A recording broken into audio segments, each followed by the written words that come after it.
तो हमने इससे पहले देखा कि जब कंडक्टर के अक्रॉस कोई भी पोटेंशियल डिफरेंस नहीं है, कोई एक्सटर्नल इलेक्ट्रिक फील्ड नहीं है उस कंडक्टर के अक्रॉस, तो इलेक्ट्रॉन्स कैसे रैंडमली मूव करते थे और करंट की जो वैल्यू थी उस कंडक्टर में वो 0 के बराबर आती थी। अब यदि एक कंडक्टर के अक्रॉस एक एक्सटर्नल इलेक्ट्रिक फील्ड यदि हम अप्लाई कर दें तो क्या होता है, उस चीज़ को समझते हैं।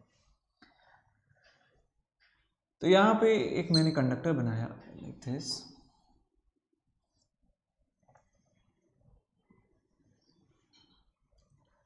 ये हमारे पास एक कंडक्टर है और इस कंडक्टर के अक्रॉस हमने एक यूनिफॉर्म इलेक्ट्रिक फील्ड अप्लाई कर दिया इस डायरेक्शन में। E is external electric field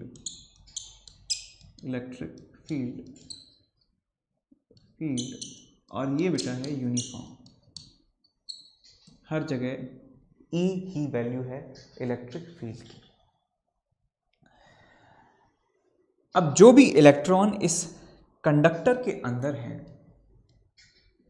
वो इलेक्ट्रॉन्स थर्मल एनर्जी की वजह से रैंडम डायरेक्शन में मूव करते थे और करेंगे। तो इलेक्ट्रॉन्स रैंडम डायरेक्शन में मूव करते हैं due to the thermal agitation, पहली बात तो ये है। लेकिन अब यहाँ पे एक्स्ट्रा क्या चीज़ हुई है कि एक इलेक्ट्रिक फील्ड बाहर से अप्लाई किया गया है। अब इलेक्ट्रिक फील्ड के बारे में हम ये जानते हैं कि एक नेगेटिव चार्ज पार्टिकल, एक इलेक्ट्रॉन जो होता है, उस इलेक्ट्रॉन को यदि इलेक्ट्रिक फील्ड में रखा जाए तो इलेक्ट्रिक फील्ड के ऑपोजिट डायरेक्शन में उसके ऊपर फोर्स लगता है। तो इस इलेक्ट्रॉन के ऊपर एक फोर्स लगने वाला है इस डायरेक्शन में, क्योंकि इलेक्ट्रिक फील्ड बेटा इस तरफ है तो फोर्स लगने वाला है इस तरफ, और इस फोर्स की वैल्यू होने वाली है charge on electron into electric field. और यदि एक्सेलरेशन की बात करें तो एक्सेलरेशन होगा इस तरफ, it will be E, capital E divided by m। Force upon mass acceleration इस इलेक्ट्रॉन के पास होगा, एज वेल एज इसके पास रैंडम मोशन तो है ही। तो इन इलेक्ट्रॉन्स का जो मोशन होता है इस कंडक्टर में वो होता है रैंडम, तो होता ही है। और उस रैंडम मोशन के साथ साथ ये राइट डायरेक्शन में, जिस डायरेक्शन में इलेक्ट्रिक फोर्स लग रहा है उस डायरेक्शन में धीरे धीरे शिफ्ट होने लगते हैं। इसका एक बहुत अच्छा एग्जाम्पल मैं आपको बताता हूँ।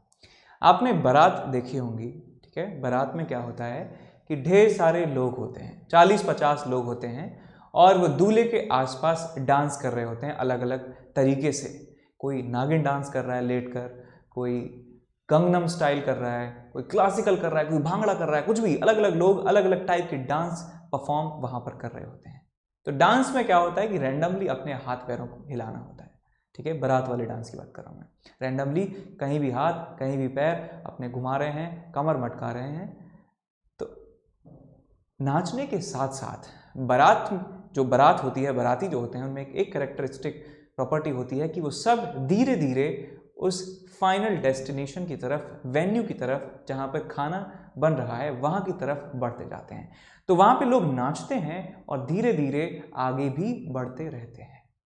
तो आप उन बारातियों को, किसी भी एक बाराती को कंपेयर कर सकते हैं एक फ्री इलेक्ट्रॉन से। तो वो बाराती रैंडम मोशन भी कर रहे हैं और बारात के साथ साथ आगे भी चल रहे होते हैं। बिल्कुल सेम फ्री इलेक्ट्रॉन्स का भी मोशन एक इलेक्ट्रिक फील्ड के अंदर, इलेक्ट्रिक फील्ड जिस कंडक्टर के बाहर लगा है उसमें इलेक्ट्रॉन्स बारातियों की तरह ही मूव करते हैं। तो ये बात क्लियर कि और भी इलेक्ट्रॉन्स जो हैं वो रैंडम भी मूव करते हैं और वो राइट डायरेक्शन में शिफ्ट भी हो रहे हैं, राइट डायरेक्शन में वो शिफ्ट भी होते जा रहे हैं। तो रैंडमली मूव कर रहे हैं और राइट डायरेक्शन में शिफ्ट हो रहे हैं। तो यदि हम रैंडम डायरेक्शन में जो उनका मोशन है यदि उसको भूल जाएं तो हम कह सकते हैं कि overall the electrons inside this conductor are shifting towards right. कह सकते हैं कि बारात जो है वो नाच तो रही है, बाराती नाच तो रहे हैं, लेकिन वो धीरे धीरे शिफ्ट हो रही है उस वेन्यू की तरफ, उस फाइनल डेस्टिनेशन की तरफ। तो हम कहते हैं कि बारात आगे चल रही है, ठीक है। बारात आगे चल रही है, हम ये बोलते हैं बाराती भले ही डांस कर रहे हैं रैंडमली, इधर उधर जा रहे हैं, लेकिन बारात ओवरऑल जा रही है आगे। ऐसे ही हम यहाँ पे कह सकते हैं कि इलेक्ट्रॉन जो है वो रैंडम डायरेक्शन में मूव कर रहे हैं, but all the electrons are finally shifting in the right direction. Electric field के ऑपोजिट डायरेक्शन में वो शिफ्ट हो रहे हैं। इस शिफ्टिंग को हम ड्रिफ्ट कहते हैं। ड्रिफ्ट का मतलब है शिफ्टिंग। ड्रिफ्ट का मतलब है शिफ्टिंग। तो ड्रिफ्ट सबको समझ में आ गया कि ड्रिफ्ट का मतलब क्या है, कि इलेक्ट्रॉन्स रैंडम मोशन के साथ साथ इलेक्ट्रिक फील्ड के ऑपोजिट डायरेक्शन में मूव करते हैं, उस मूवमेंट को हम कहते हैं ड्रिफ्ट। अच्छा, अब थोड़ी सी कैलकुलेशन यहाँ पे हम कर सकते हैं, थोड़ी सी कैलकुलेशन यहाँ पे कर सकते हैं। तो इसकी कैलकुलेशन में क्या है कि जितने भी इलेक्ट्रॉन्स हैं उन सारे इलेक्ट्रॉन्स के ऊपर इस इलेक्ट्रिक फील्ड में, कांस्टेंट इलेक्ट्रिक फील्ड में एक कांस्टेंट फोर्स लग रहा होगा, और इस फोर्स का जो मैग्नीट्यूड है बेटा, वो मैग्नीट्यूड होगा E इंटू ई वेक्टर का मैग्नीट्यूड। और डायरेक्शन की बात करें तो डायरेक्शन आएगी चार्ज इंटू ये, क्योंकि इलेक्ट्रिक फील्ड इस तरफ है तो फोर्स लग रहा है इस तरफ, तो यहाँ पे मैंने माइनस लगा दिया है, तो आ जाएगा माइनस ई वेक्टर, ये फोर्स की वैल्यू होगी। तो हर एक इलेक्ट्रॉन पर एक्सेलरेशन कितना होगा, तो acceleration due to the external electric field on every electron, on every free electron of course, is equal to minus E vector divided by M. यहाँ पे m लिख लें, m क्या है, mass of one electron, mass of one electron. ठीक है, ये electric field, ये एक्सेलरेशन आया है हमारे पास।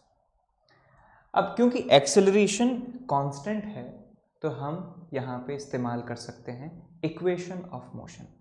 तो हम जानते हैं बिकॉज एक्सेलरेशन इज कांस्टेंट, तो हम यूज़ कर सकते हैं v vector is equal to initial velocity plus acceleration into time t। ये इक्वेशन हम इस्तेमाल करने वाले हैं। अब सुनिए, इस इक्वेशन को इस्तेमाल करने से पहले हमें कुछ बातें और आपको बतानी है कि इलेक्ट्रॉन्स जब मूव करते हैं तो वो फिक्स्ड आयन से टकराते हैं, वो कोलिजन वो करते हैं फिक्स्ड आयंस के साथ, और ढेर सारे फ्री इलेक्ट्रॉन्स होते हैं और ढेर सारे ही फिक्स्ड आयंस होते हैं। तो नंबर ऑफ कोलिजन्स जो हैं आयंस के साथ वो भी बहुत बहुत ज़्यादा होते हैं। अब दिक्कत क्या है उससे, दिक्कत ये है कि जब भी इलेक्ट्रॉन फिक्स्ड आयन से टकराता है तो उसका डायरेक्शन ऑफ मोशन चेंज हो जाता है, डायरेक्शन ऑफ मोशन चेंज हो जाता है। तो पहले किसी एक फिक्स्ड आयन से टकराया, और फिक्स्ड आयन से टकराने के बाद किसी दूसरे फिक्स्ड आयन से टकराता है, दूसरे फिक्स्ड आयन से टकराने के बाद किसी तीसरे फिक्स्ड आयन से टकराता है। तो दो कोलिजन्स के बीच में उसको सांस लेने के लिए कुछ समय मिलता है। जब मान लीजिए किसी एक फिक्स्ड आयन से कोई इलेक्ट्रॉन टकराता है ना, मान लीजिए यहाँ पे एक फिक्स्ड आयन है, फिक्स्ड आयन, और इससे इलेक्ट्रॉन आके टकराया, टकराने के बाद उसका डायरेक्शन ऑफ मोशन चेंज हो गया और एक दूसरे फिक्स्ड आयन से वो टकराया।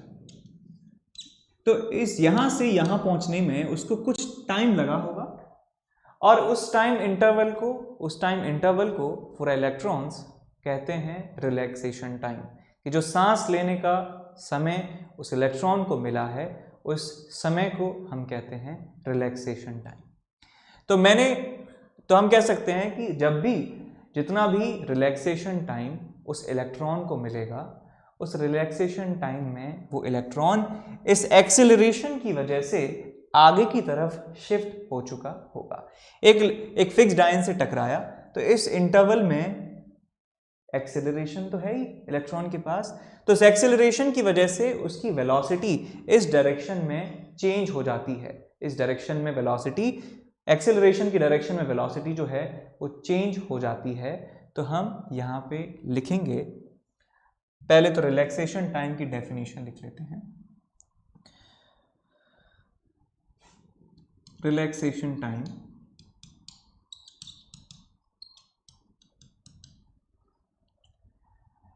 रिलैक्सेशन टाइम का मतलब है कि टाइम इंटरवल बिटवीन है b/w two consecutive collisions is called relaxation time.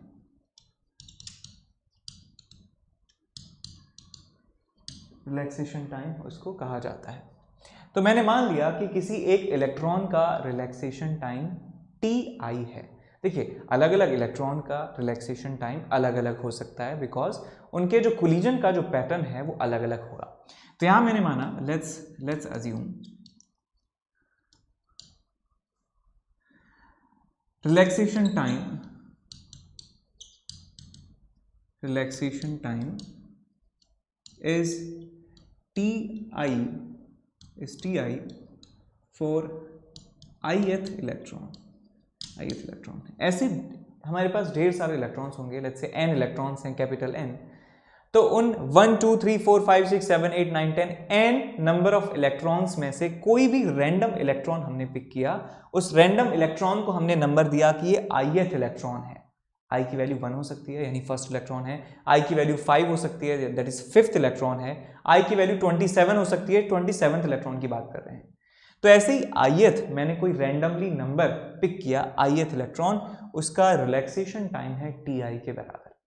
तो मैं लिख सकता हूं कि उस इलेक्ट्रॉन के लिए, तो यहां लिखेंगे हम for ith electron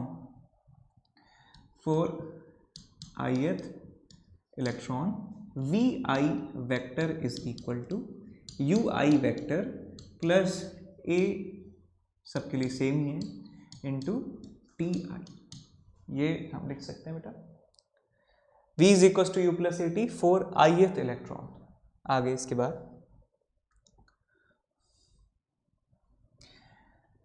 Vi vector is equal to, यह आ जाएगा आपके पास Ui वेक्टर, दोबारा मैं लिख रहा हूँ इसको, plus A vector into Ti। अब हम ये जो है हमारे पास ith इलेक्ट्रॉन की बात हुई, अब हम ये चीज़ कैलकुलेट करना चाहते हैं फॉर ऑल द इलेक्ट्रॉन्स। तो हम एक एवरेज की बात करते हैं, तो ये दोनों साइड में एवरेज ले लेता हूँ, average of Vi divided by total number of electrons is equal to summation of Ui divided by number of electrons plus acceleration तो सबके लिए कांस्टेंट है Ti divided by number of electrons. और ये हम बात कर रहे हैं सबके लिए बात कर रहे हैं I इज इक्वल्स टू 1 से लेकर n तक, I इज इक्वल्स टू 1 से लेकर n तक, I इज इक्वल्स टू 1 से लेकर n तक, ये हम सारी बातें कर रहे हैं। तो Ui बेटा है, Ui है initial velocity of all the electrons, कि जब इलेक्ट्रिक फील्ड नहीं था तब इलेक्ट्रॉन्स की जो इनिशियल वेलोसिटी का एवरेज कितना था, और ये हम पहले ही निकाल चुके हैं। देखिए ये जो क्वांटिटी है ये हम पहले लिखा चुके हैं। देखिए ये रही, इस क्वांटिटी की वैल्यू कितनी है, 0 के बराबर। तो यहाँ पे ये वैल्यू हो जाएगी आपके पास 0 के बराबर, ठीक है। ये जो क्वांटिटी है इसका मतलब है कि एक्सीलरेशन जिस डायरेक्शन में था, इलेक्ट्रिक फील्ड के ऑपोजिट डायरेक्शन में कितना एवरेज वेलोसिटी उन इलेक्ट्रॉन्स के पास है। तो इसका मतलब क्या है कि इलेक्ट्रिक फील्ड के ऑपोजिट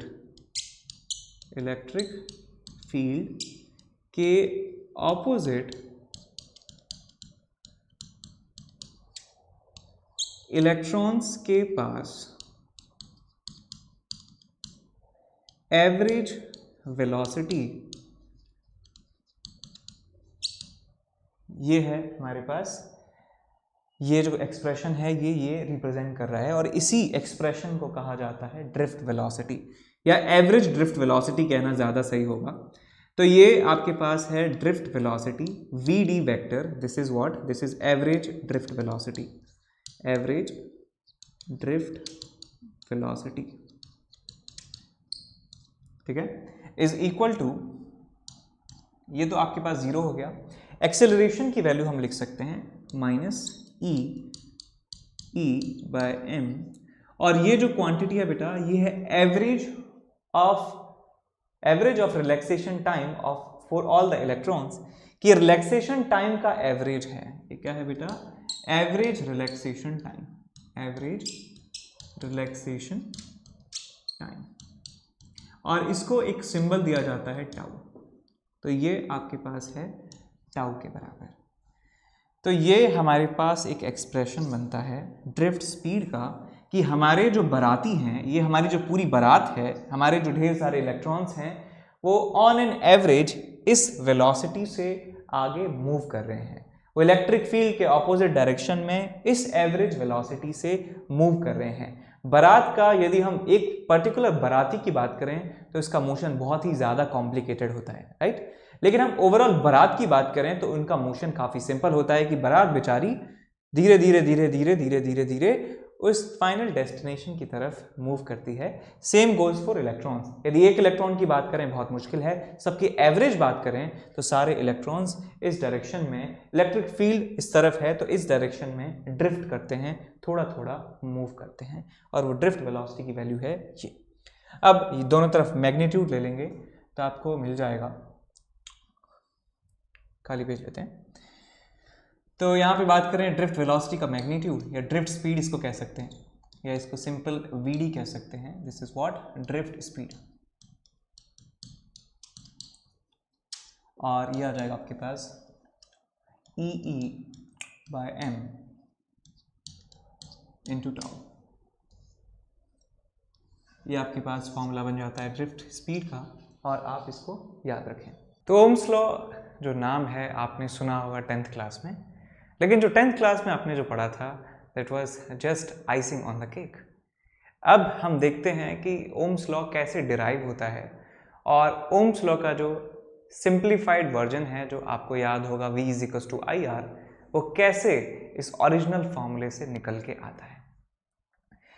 तो इस लॉ को पढ़ने के लिए हमें ज़रूरत है एक कंडक्टर की, जिस कंडक्टर के बाहर एक एक्सटर्नल फील्ड एग्जिस्ट करता है, एक इलेक्ट्रिक फील्ड इस डायरेक्शन में यहाँ पे लगाया हुआ है।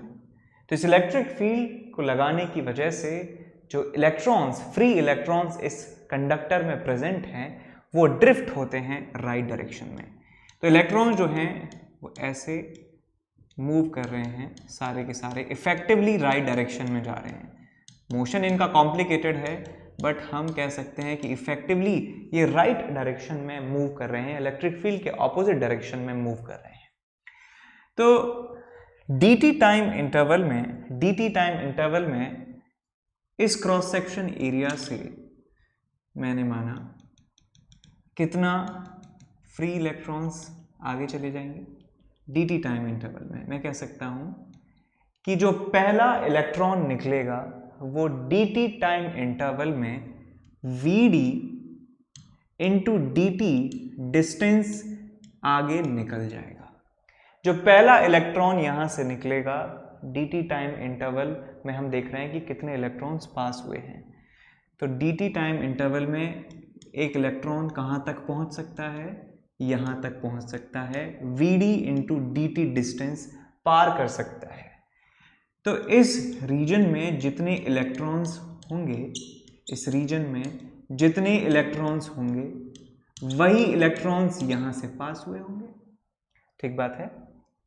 तो इस रीजन में, इस येलो रीजन में जो इलेक्ट्रॉन्स की संख्या है वो हम निकाल सकते हैं। So number of electrons passed through cross section area through conductor कह सकते हैं, simply through conductor in time interval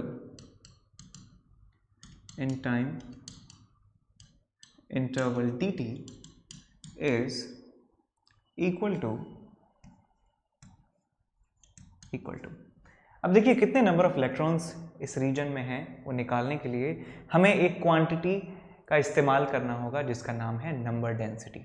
क्या नाम है? Number density. n is called number density. Number density का मतलब क्या होता है? Simply it is the number of free electrons per unit volume. Free electrons per unit volume जो होते हैं उस संख्या को कहा जाता है नंबर डेंसिटी। और नंबर डेंसिटी की खास बात यह है कि ये मटेरियल टू मटेरियल कांस्टेंट रहती है, टेम्परेचर से इसका ज़्यादा फर्क इसके ऊपर नहीं पड़ता है। तो number density is basically number of free electrons divided by volume. और ये जो क्वांटिटी है ये कांस्टेंट रहती है, टेम्परेचर से ज़्यादा इसके ऊपर असर नहीं पड़ता है। तो इस पूरे कंडक्टर की जो नंबर डेंसिटी है मैंने मान लिया n के बराबर है। तो number density is number upon volume. यदि इस नंबर डेंसिटी में इस वॉल्यूम से मैं मल्टीप्लाई कर देता हूं तो इस रीजन में एग्जिस्ट करने वाले फ्री इलेक्ट्रॉन्स की संख्या मुझे मिल जाएगी। तो इस वॉल्यूम को मैं लिख सकता हूं कि इसका क्रॉस सेक्शन एरिया यदि A मान लिया जाए, एरिया यदि मान लिया जाए A, तो वॉल्यूम हो जाएगा इसका area into VD into dt। कैसे लिख दिया सर वॉल्यूम? बिकॉज बेटा ये सिलेंडर ही तो है, ये क्या है, एक सिलेंडर ही है और उस सिलेंडर का क्रॉस सेक्शन एरिया A है और ये जो डिस्टेंस है ये VD dt है। तो मैंने सिलेंडर की लेंथ और सिलेंडर का क्रॉस सेक्शन एरिया मल्टीप्लाई कर दिया है। तो नंबर ऑफ इलेक्ट्रॉन्स हमें मिल चुके हैं। अब क्योंकि हम जानते हैं कि एक इलेक्ट्रॉन के ऊपर चार्ज होता है E के बराबर, तो इतने नंबर ऑफ इलेक्ट्रॉन्स में टोटल चार्ज कितना होगा? तो हम अगली स्लाइड पे लिख सकते हैं कि टोटल चार्ज जो क्रॉस हुआ है, लिख सकते हैं total charge which crossed through the conductor in time interval dt is equal to E से इसको मल्टीप्लाई कर देंगे। So E into n into A into VD into dt। इसको VD को ठीक से लिखें, क्या आएगा आपके पास VD इंटू dt। ये हमारे पास बन चुका है रिजल्ट। अब dt को यहाँ से ले जाइए इधर, तो आपको मिलता है dq divided by dt is equal to NaE VD। अब यहाँ से dq बाई dt को आपको लिख सकते हैं करंट, तो ये मिल जाएगा आपको instantaneous current I is equal to NaE VD। ये फॉर्मूला जो है ये काफ़ी इंपॉर्टेंट है, इसको याद रखें। अभी ये ओम्स लॉ नहीं है, ठीक है। यहाँ पे सारी टर्म्स का मतलब आपको याद होना चाहिए। This is what, this is number density. A क्या है? Cross sectional area.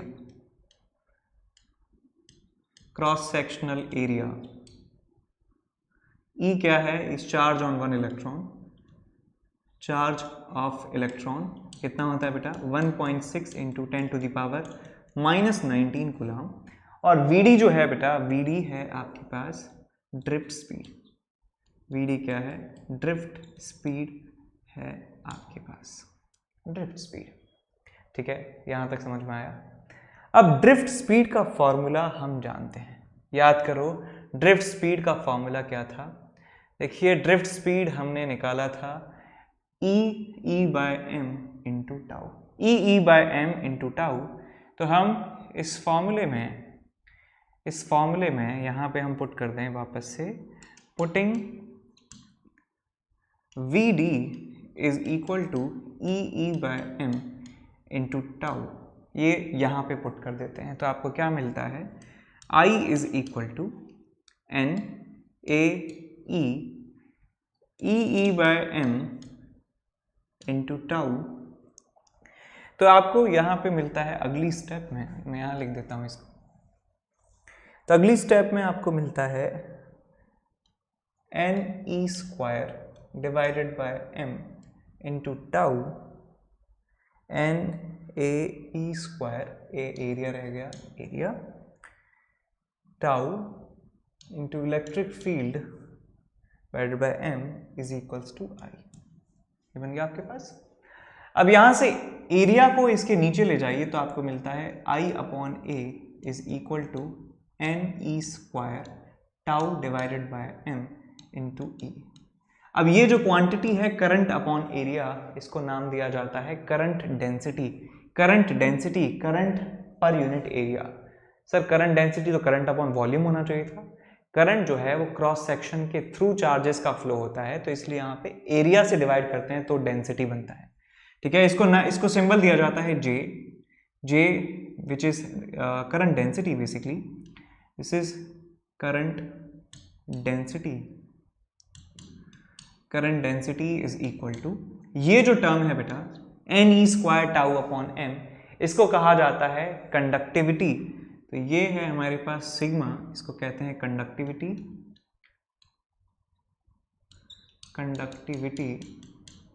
और ये है आपके पास E। और यहाँ पे आप वेक्टर साइन भी लगा सकते हैं कि बिकॉज यहाँ पे वेक्टर साइन क्यों लगा सकते हैं, क्योंकि हम जानते हैं कि इलेक्ट्रिक फील्ड हमने जब इस तरफ लगाया था तो इलेक्ट्रॉन्स का मूवमेंट हुआ था इस तरफ, तो इलेक्ट्रॉन का मूवमेंट इस तरफ है, तो इलेक्ट्रॉन के मूवमेंट के ऑपोजिट डायरेक्शन में करंट फ्लो होता है। तो हम कह सकते हैं कि जिस डायरेक्शन में इलेक्ट्रिक फील्ड है उसी डायरेक्शन में करंट है, तो जिस डायरेक्शन में करंट है उसी डायरेक्शन में करंट डेंसिटी है। इस करंट डेंसिटी को लिख सकते हैं सिग्मा इंटू ई वेक्टर। ये कहलाता है आपका ओम्स लॉ, ये है original Ohm's law. J is equal to sigma E. J क्या है आपका करंट डेंसिटी, सिग्मा क्या है आपका कंडक्टिविटी, और E क्या है आपका एक्सटर्नल इलेक्ट्रिक फील्ड। अब इस फॉर्मूले का एक दूसरा वर्जन है क्या, कि जो हमारे पास सिग्मा है, सिग्मा क्या है आपके पास, sigma NE² tau by m,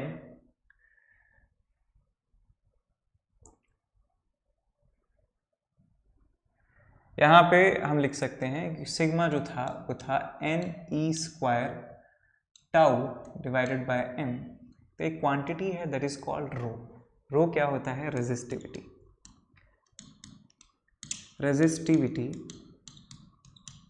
और इसकी वैल्यू होती है 1 अपॉन कंडक्टिविटी, 1 अपॉन कंडक्टिविटी। तो ये हो जाएगा आपके पास m अपॉन NE² टाउ। तो हमारे पास फॉर्मूला बन जाता है J is equal to 1 upon rho into E। तो आपको मिल जाता है formula E is equals to rho into J। इस फॉर्मूले को याद रखने का एक बड़ा आसान तरीका है कि E से हो गया ईद और रो जे, ईद इज इक्वल्स टू रो जे, ईद में रो जे रखते हैं तो ईद बराबर रो जे, ईद बराबर रो जे। तो ये भी ओम्स लॉ है, वो भी ओम्स लॉ था, कौन सा वाला, पीछे वाला भी ओम्स लॉ था, that J is equals to sigma into e. और ये रिलेशन भी आपको याद रखना है, ये रिलेशन भी इम्पॉर्टेंट है। तो ये भी याद रखिए, ये भी याद रखिए, जो पिछला था वो भी याद रखिए, ठीक है। अब हमने जो ओम्स लॉ के बारे में पढ़ा है वो देखते हैं यहाँ से कैसे आता है। चलिए अब ओम्स लॉ का जो सिंप्लीफाइड वर्जन है, जो हम अब तक बचपन से पढ़ते आ रहे हैं, उसको डिराइव करते हैं। तो एक कंडक्टर है और उस कंडक्टर के अक्रॉस हमने पोटेंशियल डिफरेंस अप्लाई किया है V के बराबर। मान लीजिए V1 है इस एंड का पोटेंशियल, इस एंड का पोटेंशियल V2 है, तो V1 माइनस V2 जो है वो दिया हुआ है V के बराबर, ठीक है। और V1 ज्यादा है V2 से, V1 is greater than V2, तो ये हायर पोटेंशियल पे है, ये लोअर पोटेंशियल पे है। तो हमने आपको सिखा रखा है कि इलेक्ट्रिक फील्ड की डायरेक्शन में जाने पर पोटेंशियल कम होता है। तो V1 ज्यादा है V2 कम है, तो इलेक्ट्रिक फील्ड किस डायरेक्शन में होना चाहिए, इलेक्ट्रिक फील्ड होना चाहिए इस डायरेक्शन में, ठीक है। तो हमें ये पता चल गया कि इलेक्ट्रिक फील्ड इधर है या इधर है, ये क्लैरिटी है सबको कि इधर लेंगे इलेक्ट्रिक फील्ड या इधर लेंगे। तो समझ में आ गया इलेक्ट्रिक फील्ड इस डायरेक्शन में है, इलेक्ट्रिक फील्ड इस डायरेक्शन में है, तो इसके अंदर जो फ्री इलेक्ट्रॉन्स हैं वो किस डायरेक्शन में जाने चाहिए, वो जाने चाहिए इस तरफ। इलेक्ट्रिक फील्ड के ऑपोजिट डायरेक्शन में जाएंगे इलेक्ट्रॉन, और इन इलेक्ट्रॉन के मूवमेंट की डायरेक्शन के ऑपोजिट होगा हमारा करंट, तो ये होना चाहिए हमारा करंट। तो हम यहाँ पर लिखने वाले हैं ओम्स लॉ का जो हमने सिंप्लीफाइड वर्जन देखा था, दैट ईद बराबर रो जे, ईद बराबर रो जे। तो E हम लिख सकते हैं, E electric field is potential difference V1 minus V2 divided by, मान लीजिए इस कंडक्टर की लेंथ है L के बराबर, इस कंडक्टर की लेंथ है L के बराबर, और इस कंडक्टर का क्रॉस सेक्शन एरिया है A के बराबर, एरिया है A के बराबर। तो मैं लिख सकता हूँ V1 minus V2 divided by L, this is electric field, या फिर इसको V बाय L भी हम लिख सकते हैं, ठीक बात। ये फॉर्मूला हमने दिखा हुआ है, is equal to rho into J. J is current density. तो करंट डेंसिटी की वैल्यू हम लिखेंगे कि इस कंडक्टर में करंट कितना है, I के बराबर, और इस पूरे कंडक्टर का क्रॉस सेक्शन एरिया कितना है, A के बराबर। तो ध्यान देखिए, ध्यान से इसमें एक बात ऑब्जर्व करिए कि करंट डेंसिटी को हम करंट अपॉन एरिया तभी लिख सकते हैं जब एरिया इस पूरे रीजन में यूनिफॉर्म हो, area of cross section constant हो, तब हम I अपॉन A लिख सकते हैं। That means this result can only be written when the area of cross section is constant. तो यहाँ से हम V को लिख सकते हैं, V इज इक्वल्स टू, ये V है, कैपिटल V, L को उधर ले जाइए तो आपको मिलेगा rho L upon A into I। So rho L by A जो है ये क्वांटिटी कहलाती है रेजिस्टेंस। तो आपको मिल जाता है V is equals to R into I, या फिर इसको V is equals to IR भी आप याद रख सकते हैं। V is equals to IR, where V is the potential difference, I is called electric current और R इज रेजिस्टेंस। R क्या है आपका, रेजिस्टेंस। तो यहाँ पे हम लिख सकते हैं R is resistance in the circuit, और इस रेजिस्टेंस की वैल्यू कितनी है, रो L अपॉन A। V क्या है बेटा, it's the potential difference, potential difference, और यहाँ पे जो हमारा I है, I क्या है, करंट है। एक और बात आप नोटिस करिए यहाँ पे कि हायर पोटेंशियल पे कौन सा एंड था, लेफ्ट वाला एंड। हायर पोटेंशियल पे ये वाला एंड लोअर पोटेंशियल पे है, और करंट किस डायरेक्शन में मूव कर रहा है, हायर से लोअर की तरफ। तो हम ये पॉइंट भी याद रख सकते हैं कि किसी कंडक्टर में we are not talking about ideal conductor, we are talking about a resistor कह सकते हैं, या एक रियल कंडक्टर कह सकते हैं। उस रियल कंडक्टर में हायर पोटेंशियल से लोअर पोटेंशियल की तरफ करंट फ्लो होता है। So current in a resistor, current in a conductor, in a real conductor flows from higher potential to lower potential. इस लाइन पे आप लिख लीजिए, current flows from higher potential to lower potential in a real conductor और in a register. इसी को कहा जाता है रजिस्टर। तो ओम्स लॉ के कुछ लिमिटेशंस हैं जो हमारे पास रिजल्ट आया था V is equals to IR, उसके भी कुछ लिमिटेशंस हैं। उन लिमिटेशंस को आप देखिए। तो कुछ जो अच्छे कंडक्टर होते हैं, उन कंडक्टर में हाई वैल्यू ऑफ करंट पर जो एक ग्राफ है वो स्ट्रेट लाइन ना होकर वो कुछ इस तरीके से कर्व हो जाता है। देखिए कि V is equal to IR आपने देखा है ना, तो ये इक्वेशन मैथ में y is equals to mx जैसी है, y is equals to mx जैसी इक्वेशन बैठ रही है। तो y is equals to mx का ग्राफ कैसे जाता था, ये x है, ये y है, so it's a straight line passing through origin. तो एक ग्राफ हमेशा स्ट्रेट लाइन होना चाहिए इस रूल के अकॉर्डिंग। लेकिन कुछ कंडक्टर्स में ऐसा देखा गया, कुछ अच्छे कंडक्टर्स में ऐसा देखा गया कि ये जो ग्राफ है ये आगे जाकर कर्व हो जाता है। तो इस बात को एक्सप्लेन नहीं कर सके, जो ओम का लॉ है वो एक्सप्लेन नहीं कर पाया इस बात को। ये जो दूसरा ग्राफ आपके सामने दिखाया गया है कि ये सेमी कंडक्टर के लिए, सेमी कंडक्टर डायोड,